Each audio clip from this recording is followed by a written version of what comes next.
Cada joia que uma mulher guarda em sua pequena caixa de veludo não é apenas um adorno de metal e pedra.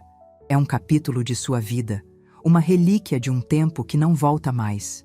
O anel de noivado, com sua pequena pedra solitária, guarda a promessa de um futuro que um dia foi sonhado. O par de brincos de pérolas ainda ecoa a música da valsa de formatura. E o colar que foi da sua mãe, esse guarda o peso doce e eterno da saudade. Minhas joias contavam a história da minha vida. E numa noite de terça-feira, enquanto eu fingia dormir no sofá, descobri que, para o meu único filho, a minha história tinha um preço. E ele estava disposto a vendê-la, sem remorso, por uma passagem de primeira classe para o Caribe. Meu nome é Beatriz, tenho 72 anos, e por muito tempo, meu maior orgulho foi o meu filho, Mateus.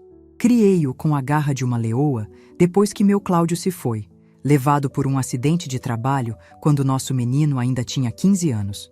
Cláudio era um homem bom, um mestre de obras que me ensinou que a fundação mais forte de qualquer construção é o caráter. Ele não me deixou uma fortuna, mas me deixou um legado de valores e uma pequena casa que havíamos construído juntos, com muito sacrifício. E me deixou também a minha caixinha de joias, a crônica do nosso amor. Dentro dela não havia diamantes extravagantes, havia sentimentos. Havia o meu anel de noivado, uma peça simples de ouro com um topázio azul, a cor dos olhos dele. Ele me deu de presente numa tarde de domingo, no meio da obra da nossa casa, as mãos dele ainda sujas de cimento.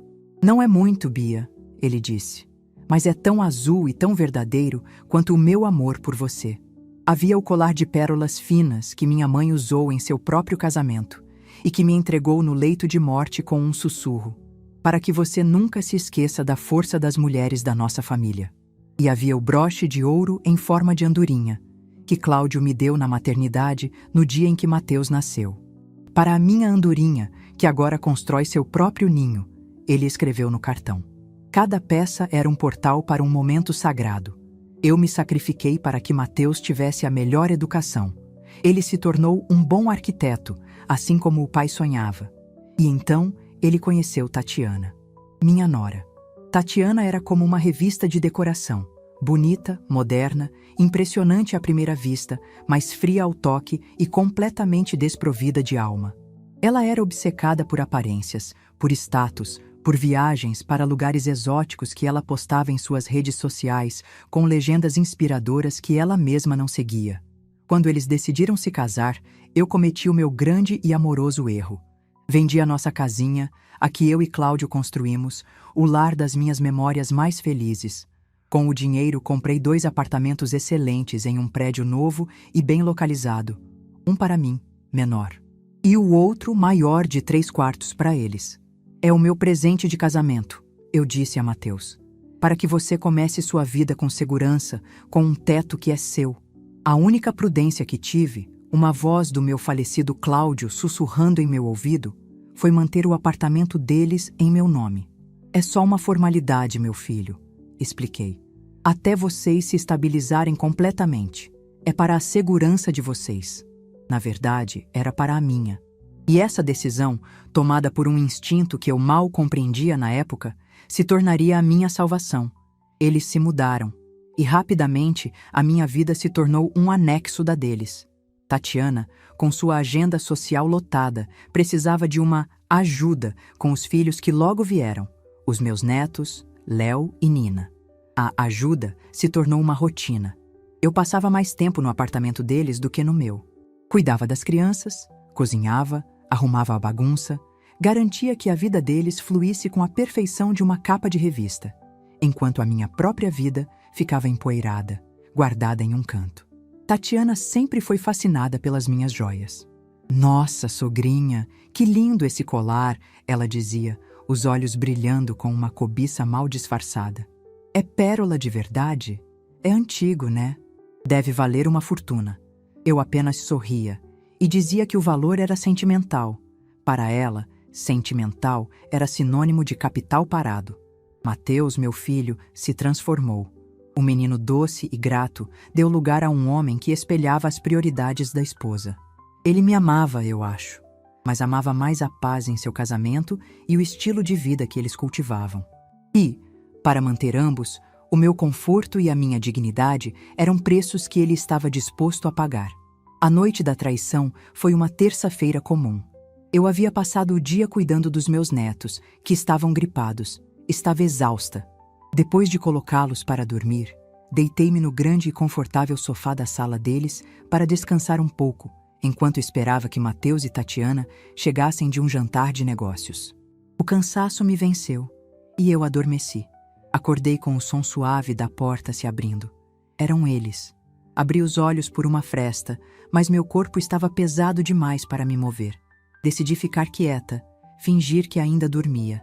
Eles entraram na sala, falando em sussurros. Ela já dormiu? Ouvi a voz de Tatiana. Parece que sim. Coitada, deve estar exausta, respondeu Mateus. A falsa compaixão na voz dele me deu um calafrio. Eles se serviram de uma dose de uísque. Senti o cheiro da bebida no ar.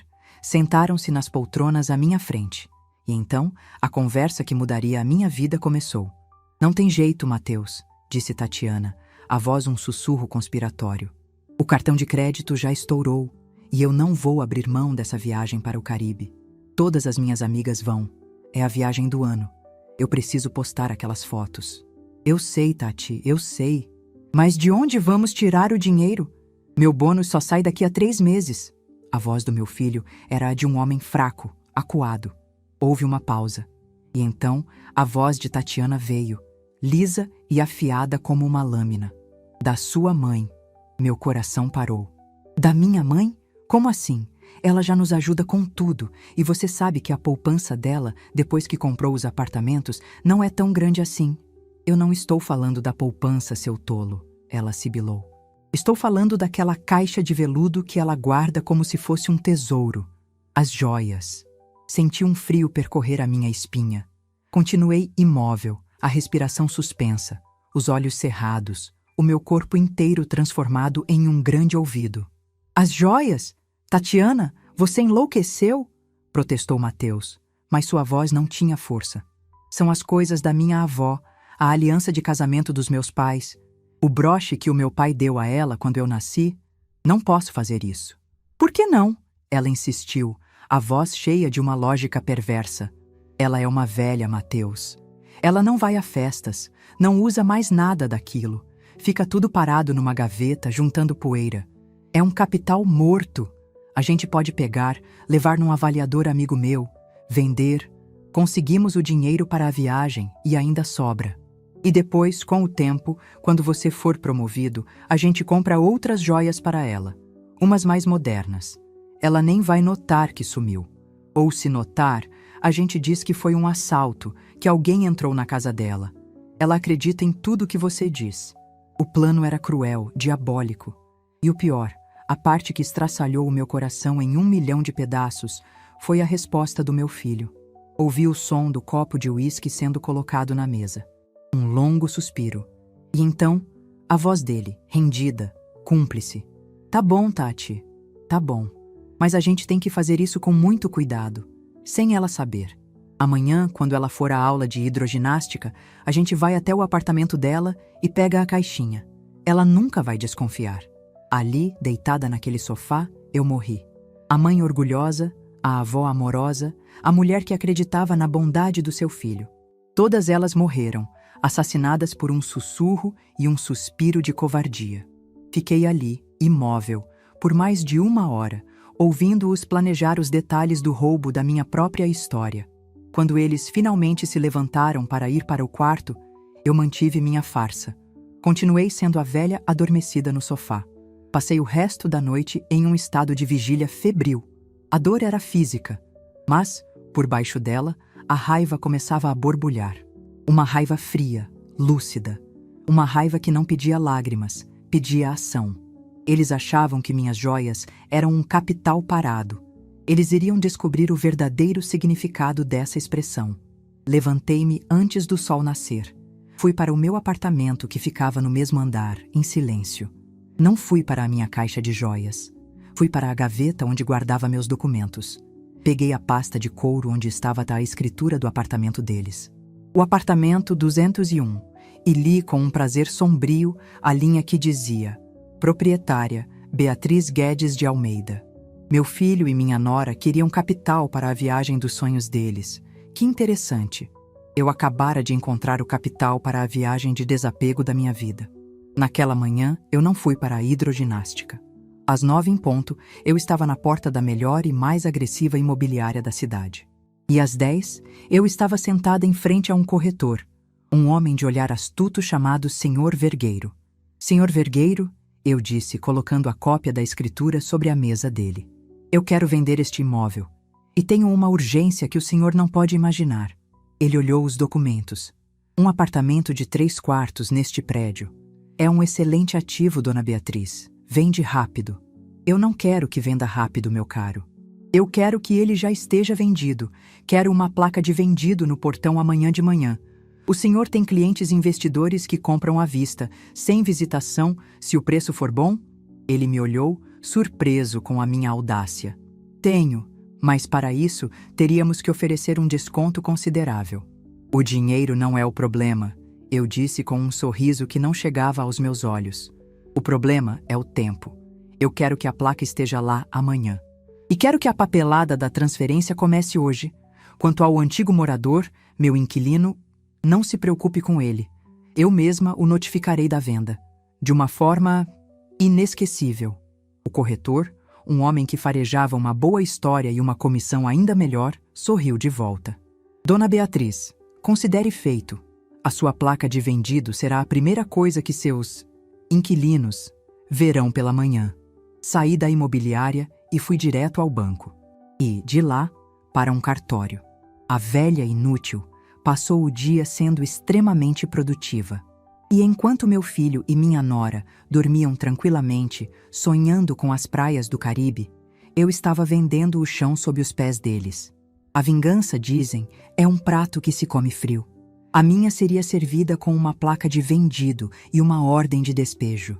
A noite que passei fingindo dormir no sofá da casa deles foi a noite mais longa e mais desperta da minha vida.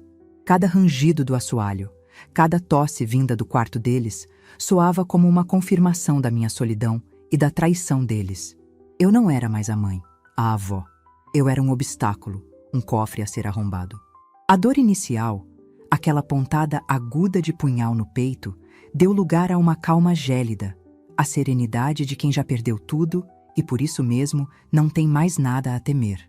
O amor cego havia sido curado pela verdade crua. Quando eles finalmente se recolheram, esperei por mais 1 hora, imóvel no escuro, apenas para ter certeza. Então, levantei-me, os músculos rígidos, não pela idade, mas pela tensão. Meus pés não fizeram barulho no chão de madeira. Atravessei o corredor e entrei no meu próprio apartamento, que ficava no mesmo andar. O silêncio do meu lar me acolheu. Mas não fui para a cama. Fui direto à minha cômoda de jacarandá, a única peça de mobília que trouxe da minha antiga casa com Cláudio. Abri a gaveta superior e lá estava ela, a minha caixa de veludo azul escuro. Abria. As joias repousavam ali, cada uma um ponto de luz na escuridão, cada uma âncora em um momento feliz do meu passado. Toquei no anel de topázio de noivado, no colar de pérolas da minha mãe, no broche de andorinha. Eram a minha história, a minha identidade. E eles queriam liquidá-la para financiar uma semana de sol e fotos para as redes sociais. Com uma decisão que não permitia hesitação, peguei a caixa, envolvi-a em um lenço de seda, coloquei-a no fundo da minha bolsa e a fechei. Naquela noite, dormi com a bolsa ao meu lado na cama, como uma mãe que protege seu filho recém-nascido. Acordei antes do sol, como sempre. A primeira coisa que fiz não foi o café. Vesti-me, peguei a bolsa e saí, silenciosa como uma gata. O ar da manhã estava frio. Fui direto à agência bancária, a primeira da vizinhança a abrir. Aluguei um pequeno cofre de segurança e, com uma cerimônia solene, depositei ali a minha caixa de veludo. Minhas memórias agora estavam a salvo deles. Depois do banco, parei numa padaria. Sentei-me, pedi um café e um pão na chapa e esperei. Às 8h15, vi o carro discreto da imobiliária do Sr. Vergueiro parar do outro lado da rua, em frente ao prédio. 2 rapazes saíram, carregando um grande poste de metal e uma placa retangular, vermelha e branca. Observei, de longe, enquanto eles fincavam a placa no pequeno jardim em frente ao prédio, o mesmo jardim que eu plantei com tanto carinho. Não precisei ler o que estava escrito, eu já sabia. Vendido. Terminei meu café, paguei a conta e caminhei para casa, mas não para o meu prédio. Fui para a casa de uma velha amiga, a Lúcia, que morava a algumas quadras dali. Eu precisava de uma testemunha, de um álibi, de um lugar seguro para assistir ao desenrolar da minha estratégia. A descoberta, segundo Lúcia me contou depois, pois sua janela tinha a visão perfeita, foi apoteótica. Por volta das 9 horas, Tatiana saiu para levar as crianças à escola. Ela estava, como sempre, impecável em sua roupa de ginástica de grife, falando alto ao celular. Ao passar pelo portão, ela parou abruptamente. O telefone quase caiu de sua mão. Ela ficou encarando a placa, o rosto passando do bronzeado de clínica de estética para um branco papiro. Ela se aproximou da placa, tocou-a, como para se certificar de que era real. Então, num rompante, sacou o celular e, com as mãos trêmulas, discou um número. Era o da imobiliária. A conversa, Lúcia disse, foi um espetáculo de arrogância se desfazendo em pânico. Primeiro, a voz de Tatiana era de ultraje. Que absurdo é este? Que placa é essa na frente do meu prédio? E depois, à medida que o corretor do outro lado da linha lhe informava os fatos, a voz dela foi murchando, tornando-se um guincho de incredulidade. Como assim vendido? Vendido por quem? Pela proprietária? Impossível! Deve ser um engano. Quando desligou, ela estava transtornada. Entrou em casa correndo, gritando o nome de Mateus. Minutos depois, os dois saíram, atônitos, e ficaram parados na calçada, olhando para a placa, como se ela fosse um meteoro que acabara de cair em seu jardim. E então, meu telefone tocou. Eu estava na cozinha de Lúcia, tomando um segundo café, o coração batendo com uma calma que me surpreendia. Atendi. A voz de Tatiana era um grito histérico, distorcido pela raiva e pelo pânico. Sua velha louca, o que você fez? O que significa aquela placa na frente da nossa casa?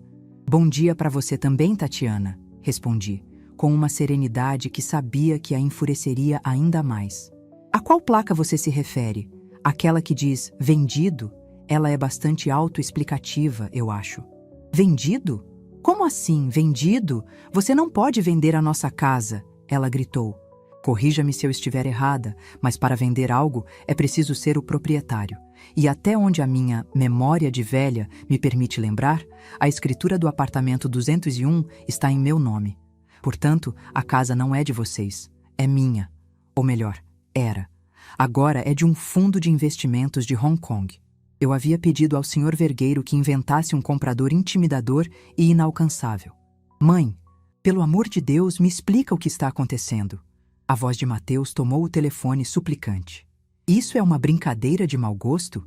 É uma vingança por causa de ontem à noite? Vingança, Mateus? Não seja tão dramático. Eu sou uma mulher prática. Chame isso de uma decisão de negócios, uma reestruturação de ativos. Vocês mesmos, na noite passada, me fizeram perceber que eu tinha um capital parado muito valioso. E como um bom investidor, eu decidi liquidá-lo para aplicar em algo mais rentável. Mais rentável do que a segurança do seu próprio filho? Da sua família? Ele perguntou, a voz embargada. Ah, mas foi exatamente pensando na segurança da família que eu tomei essa decisão, eu disse.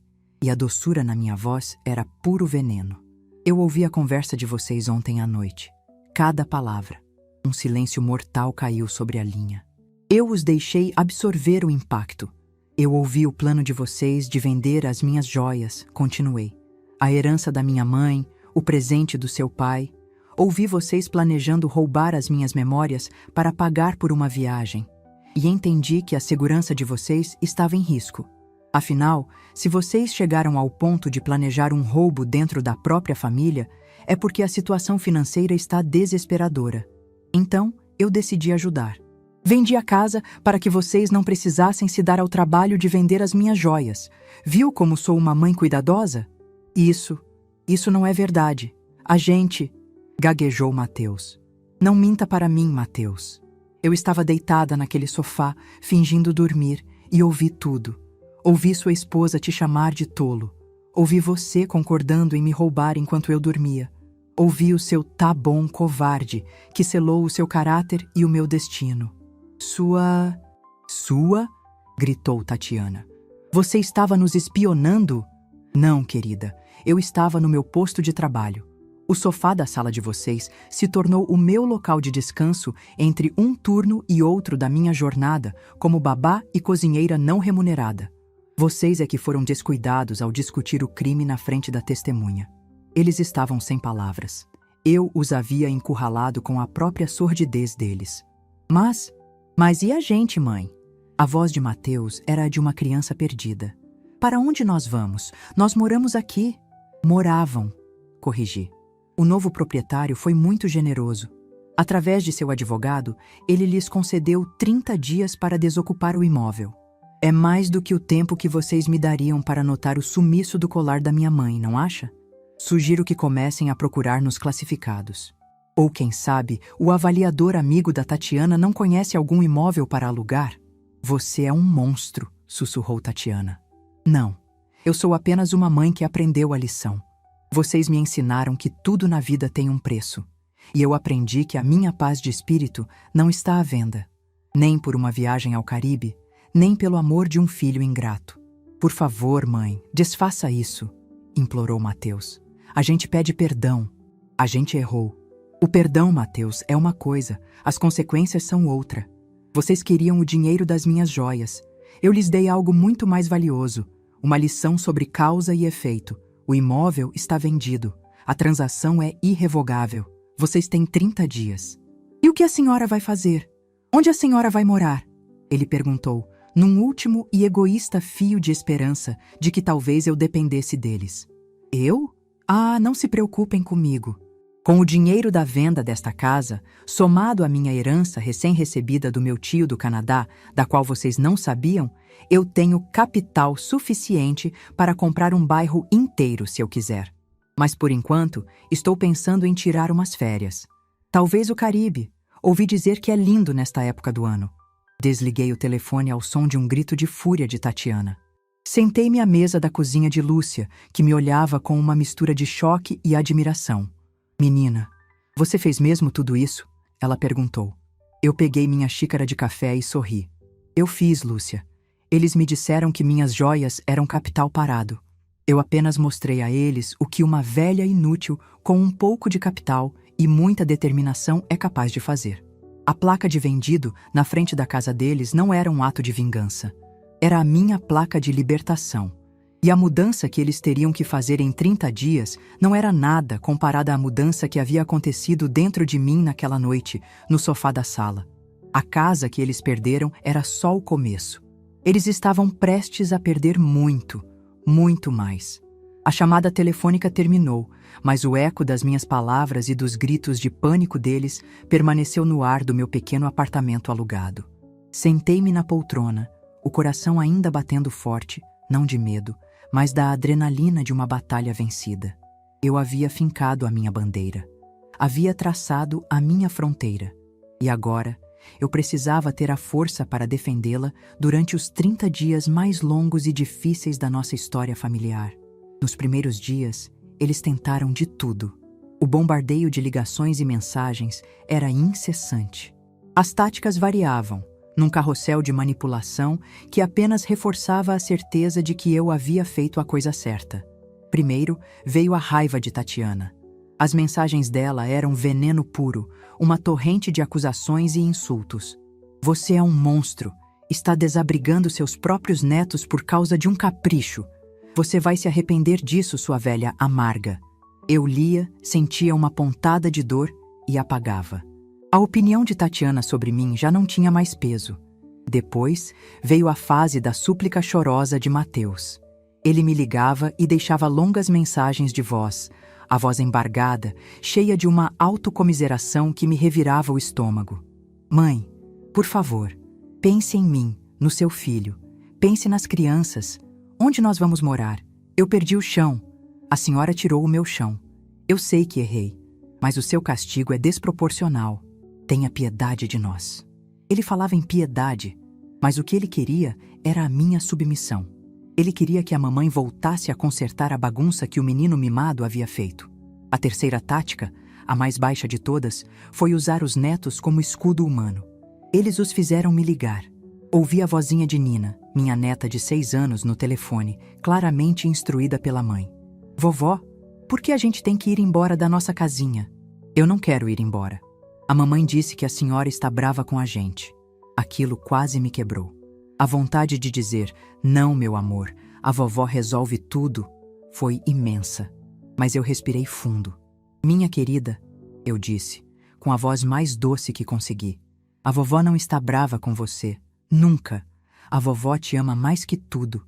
Mas às vezes, os adultos fazem escolhas erradas e a gente precisa mudar de casa. Mas eu prometo que para onde quer que vocês forem, a vovó vai estar lá para te visitar e te levar para tomar sorvete. Tá bom? Desliguei o telefone com o coração em pedaços, mas com a convicção intacta. Eu não podia ceder à chantagem. Se eu cedesse, estaria ensinando aos meus netos que usar os próprios sentimentos para manipular os outros era uma estratégia válida. Percebendo que o bombardeio não funcionava, eles mudaram de tática novamente. Desapareceram. Mergulharam em um silêncio total por quase 2 semanas. Imagino que nesse período, eles tentaram encontrar suas próprias soluções. Devem ter ligado para os amigos importantes, pedido ajuda, procurado empréstimos. E muito provavelmente descobriram que a amizade no mundo deles era tão superficial quanto suas conversas. Descobriram que ninguém estava disposto a lhes estender a mão, agora que o verniz de seu sucesso havia rachado. Enquanto eles viviam seu drama, eu me dedicava a construir a minha nova vida. O dinheiro da herança, somado ao da venda da casa, me deu uma liberdade que eu nunca sonhei em ter. E eu decidi que não usaria esse dinheiro para viver em um luxo ocioso. Eu usaria para criar, para construir, para dar um novo significado à minha existência. Lembrei-me do meu antigo ofício de bordadeira e da minha admiração por outras mulheres artesãs, que, como eu, transformavam linha e tecido em arte, mas que raramente conseguiam viver de seu talento. E uma ideia, nascida da minha própria história de sacrifício, começou a tomar forma. Com a ajuda do Dr. Nogueira, meu advogado, comecei a estruturar um pequeno projeto. Aluguei um imóvel comercial no centro antigo da cidade, um casarão charmoso que estava abandonado, e iniciei a Casa de Adélia, uma cooperativa para mulheres artesãs. Um lugar onde elas teriam um ateliê para trabalhar, material de qualidade à disposição e uma loja para vender seus produtos diretamente ao público, sem intermediários que ficavam com a maior parte do lucro. Eu mergulhei no projeto com uma paixão que me rejuvenesceu. Contratava pedreiros para a reforma, negociava com fornecedores de tecidos e linhas, entrevistava as artesãs que seriam as primeiras a participar. Eu estava usando meu capital não para viajar para o Caribe, como eles planejavam, mas para construir um pequeno Caribe de oportunidades para outras mulheres. Eu estava, finalmente, sendo produtiva nos meus próprios termos. A calmaria antes da tempestade final durou até a última semana do prazo de 30 dias. E então, eles vieram. Mateus e Tatiana. Apareceram no meu apartamento alugado sem avisar. Quando abri a porta, vi 2 estranhos. Estavam mais magros, os rostos abatidos. A arrogância de Tatiana havia dado lugar a uma exaustão amarga. A fraqueza de Mateus havia se transformado em um desespero palpável. A gente precisa conversar, mãe. Por favor, disse Mateus. A voz dele não era de súplica, era de derrota. Deixei-os entrar. Eles se sentaram no sofá, desconfortáveis naquele ambiente que não lhes pertencia. Nós não temos para onde ir, disse Tatiana sem rodeios. A voz dela estava rouca. Ninguém nos ajuda. Nossos amigos sumiram. Os bancos nos negaram empréstimos. O prazo acaba na sexta-feira. Nós vamos para a rua com 2 crianças. E o que vocês esperam que eu faça? Perguntei calmamente. Desfaça o negócio, ela disse, a voz subindo uma oitava. Ligue para o comprador, devolva o dinheiro, pague a multa. Faça alguma coisa. A senhora nos colocou nesta situação. Eu não os coloquei em situação nenhuma, Tatiana. Retruquei, a voz fria. Eu apenas tirei vocês da situação confortável que o meu sacrifício lhes proporcionava. Vocês mesmos caminharam para o abismo, acreditando que sempre haveria uma rede de segurança chamada Mamãe para aparar a queda. Acontece que a rede foi retirada. Mãe, por favor. A voz de Mateus era um lamento. Pense nos seus netos. Pense no Léo e na Nina. Eu penso neles todos os dias, Mateus, e é exatamente por pensar neles que não posso ceder. Que tipo de lição eu estaria lhes ensinando? Que vocês podem desrespeitar, planejar um roubo, humilhar a própria mãe e, no final, tudo se resolve com um pouco de choro e chantagem? Não. Meus netos aprenderão desde cedo que atitudes têm consequências e que caráter vale mais do que conforto. Levantei-me, sinalizando o fim da conversa. O prazo de vocês se encerra na sexta-feira. Eu sugiro que usem os próximos dias para encontrar uma solução, em vez de tentar me fazer mudar de ideia. Minha decisão é irrevogável. Eles saíram, deixando para trás um silêncio pesado. Naquela noite, confesso, meu coração de mãe doeu. A imagem do desespero do meu filho era uma tortura, mas a imagem dele, rindo da humilhação da sua mãe, era uma ferida ainda mais profunda. E eu sabia que, para curar essa ferida, o remédio precisava ser amargo. Chegou a sexta-feira, o dia da mudança, o dia do despejo. Uma parte de mim não queria ir até lá. Queria ficar no meu apartamento, protegida da dor de vê-los naquela situação. Mas a outra parte, a mulher que precisava encerrar aquele capítulo, sabia que eu tinha que estar presente. Cheguei à rua da minha antiga casa por volta do meio-dia. A cena era desoladora. Um caminhão de mudanças pequeno e velho estava estacionado em frente. Mateus e 2 rapazes que ele provavelmente contratou por um valor irrisório carregavam as caixas e os móveis. Tatiana estava sentada na calçada, a cabeça entre as mãos, enquanto as crianças, sem entender a dimensão do drama, corriam pela grama. Parei o carro do outro lado da rua e observei. Vi o sofá caro que não cabia direito no caminhão pequeno. Vi as caixas de brinquedos dos meus netos. Vi a expressão de vergonha e exaustão no rosto do meu filho. Ele não era mais o arquiteto de sucesso. Era apenas um homem, pagando o preço de suas escolhas. Quando eles terminaram de carregar o caminhão, Mateus me viu. Ele atravessou a rua e parou na minha frente. Seu rosto estava sujo de poeira e suor. Seus olhos estavam fundos. É isso então? Você conseguiu o que queria? Ele disse, a voz rouca de cansaço e amargura. Estamos na rua. Felizes agora? Eu não queria isso, Mateus. Eu nunca quis. Eu queria o seu respeito. Era só isso. Respeito? Ele riu, um riso sem humor. A senhora nos deixou sem teto. Isso não é respeito, é crueldade. Não, meu filho. Crueldade foi o que vocês planejaram fazer comigo. Vender minhas memórias e me deixar com o vazio. Eu apenas lhes devolvi o vazio antes. A diferença é que o meu era um vazio de afeto. O de vocês é um vazio de caráter. Ele me olhou. E pela primeira vez, vi a armadura dele trincar de verdade. Vi a dor de um homem que sabe que ouve a verdade. Para onde nós vamos, mãe? Ele sussurrou. E a palavra mãe saiu como um lamento, como a primeira palavra de uma criança que se perdeu. Naquele momento, eu poderia ter cedido. Poderia ter oferecido meu apartamento, meu dinheiro. Mas eu sabia que estaria apenas adiando a lição. Peguei na minha bolsa um pequeno pedaço de papel. Entreguei a ele. O caminhão de mudanças vai para este endereço. Ele olhou o papel confuso. O que é isso? É o endereço de um pequeno apartamento de 2 quartos, num bairro simples. Eu o aluguei por 6 meses. Já está pago. É pequeno, não tem luxo. Mas é limpo, é seguro e tem um teto. É para que os meus netos não durmam na rua. É para que você e sua esposa tenham um lugar para recomeçar. Do zero. Ele me encarou, os olhos arregalados, sem entender a minha lógica. Isso não é um presente, Mateus. É um prazo.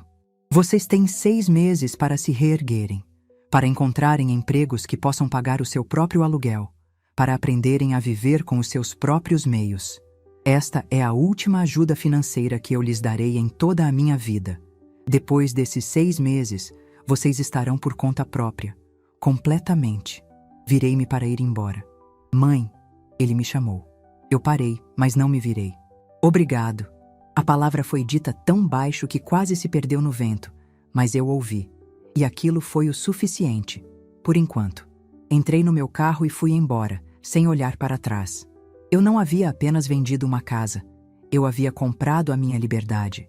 E talvez, apenas talvez, eu tivesse dado ao meu filho a chance mais difícil e mais valiosa de todas, a de comprar de volta a sua própria dignidade. A estrada para isso seria longa, mas, pela primeira vez, ele teria que percorrê-la a pé. O abraço que dei em Laura naquela noite chuvosa, na sala da minha casa, foi o primeiro em muitos meses que não pareceu um gesto vazio ou uma formalidade. Senti os ombros dela, ainda sacudindo pelo choro, e soube que algo fundamental havia se quebrado dentro dela. A casca dura do seu orgulho e do seu direito adquirido. O que restava era uma jovem mulher, assustada e perdida, confrontada pela primeira vez com o peso real de suas escolhas.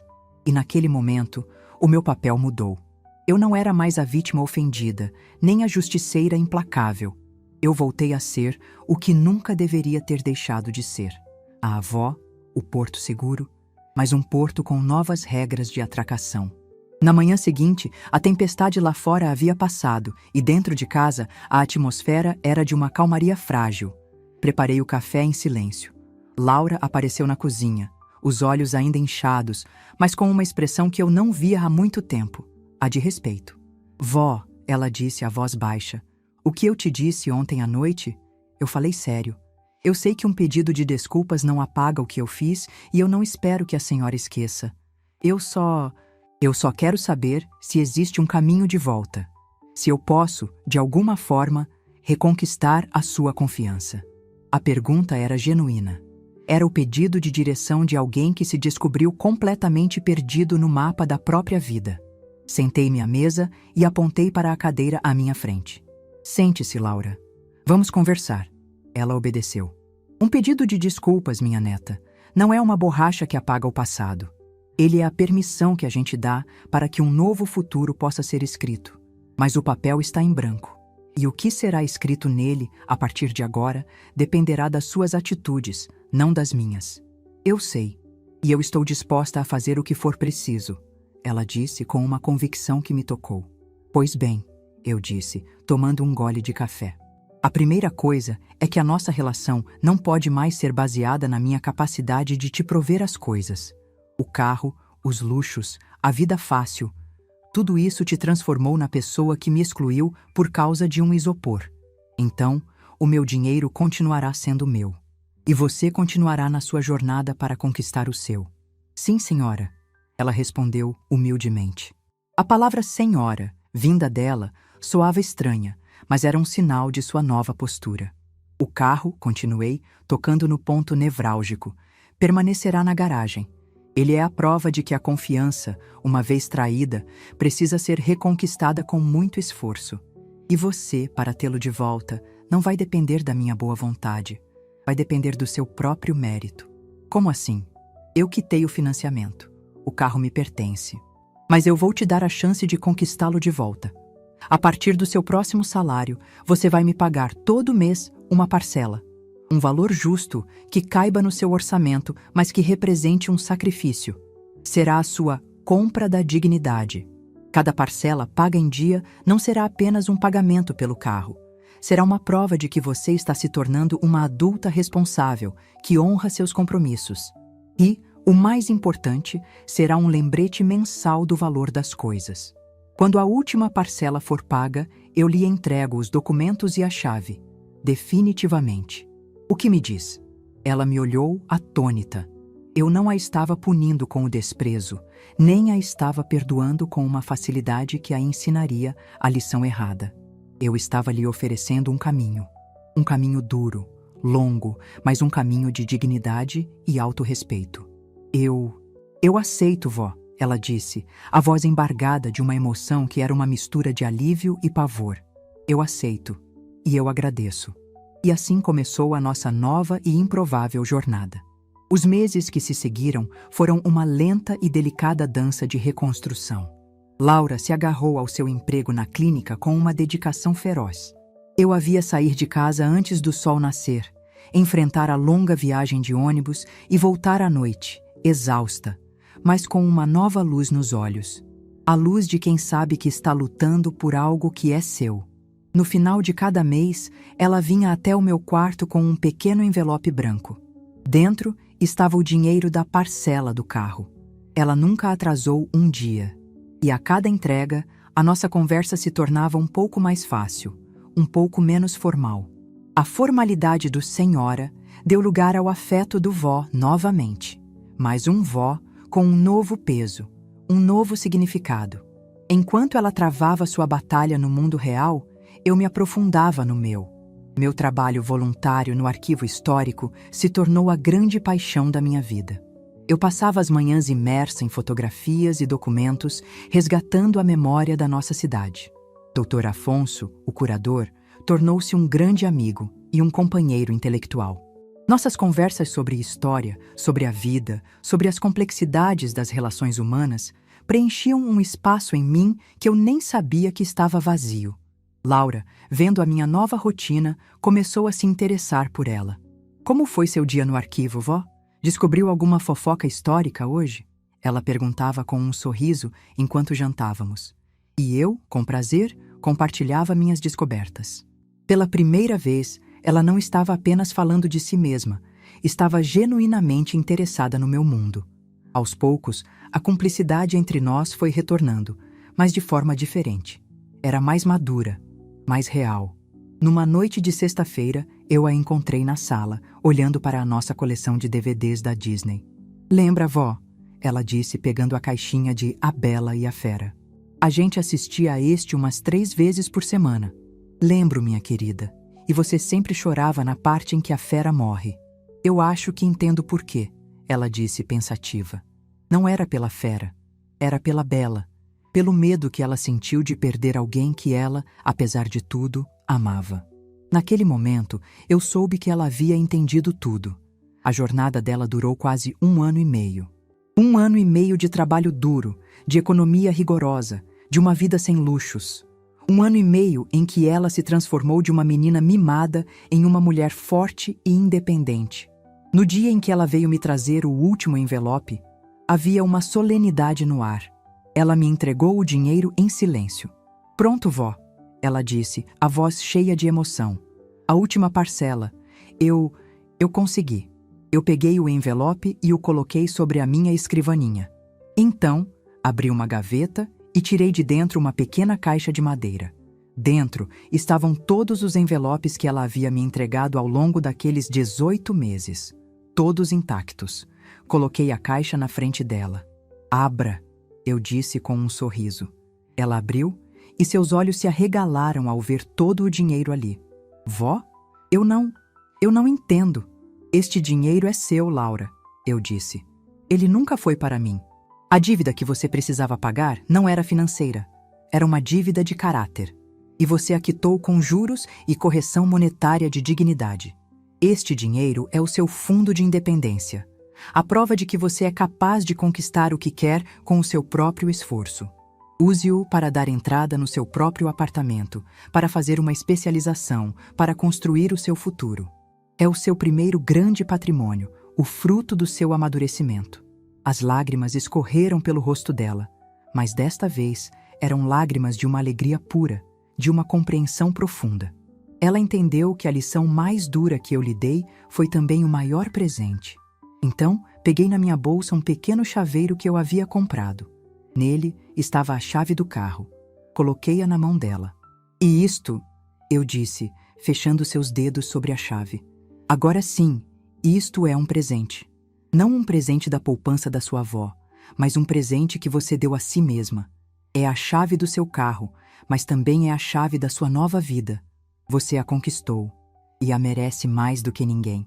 Nós nos abraçamos, um abraço longo que selou o fim de um capítulo doloroso e o começo de uma nova história para nós duas. No fim de semana seguinte, fizemos a nossa viagem, a primeira de muitas. Eu, no banco do passageiro, e ela, ao volante do carro que agora era dela por todos os direitos, o legal, o financeiro e, o mais importante, o moral. Enquanto a estrada se desenrolava à nossa frente, em direção a uma pequena cidade histórica que escolhemos juntas, eu olhava para a minha neta, agora uma mulher forte, consciente e grata, e pensava que, às vezes, o amor precisa ser duro para ser verdadeiro. Meu nome é Norma, e eu aprendi que os melhores presentes que damos não são os que compramos com dinheiro, mas os que ensinamos com o exemplo. Aprendi que a confiança é um bem precioso, que uma vez quebrado, só pode ser reconstruído com as peças da honestidade e do arrependimento sincero. E descobri que a maior liberdade não é ter um carro para ir aonde se quer, mas ter a dignidade de ser quem se é e ser amada por isso. Se essa história tocou seu coração, deixe seu like, se inscreva no canal e comente aqui embaixo. No meu lugar, o que você faria? Sua mensagem pode iluminar o dia de alguém.